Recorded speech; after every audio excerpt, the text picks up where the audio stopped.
पण मला कौतुक वाटतं आपल्या या भागात आल्यानंतर हा जो डोक्यावरचा पगार आहे ना माऊलींनो, हा याच पिढी पुरता आहे. याच्यानंतरच्या पुढच्या पिढी जेन्स घालवेल मॉम.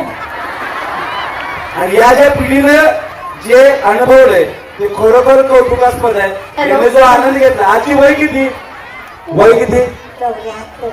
74 वय. जोरदार टाळ्या होऊन जाऊ. या ठिकाणी 2 वर्षाच्या मुलापासून मुलीपासून ते 80 वर्षाच्या मायमाऊलीपर्यंत कार्यक्रमाचा आनंद घेतला. आपलं वय किती? 7 और 5.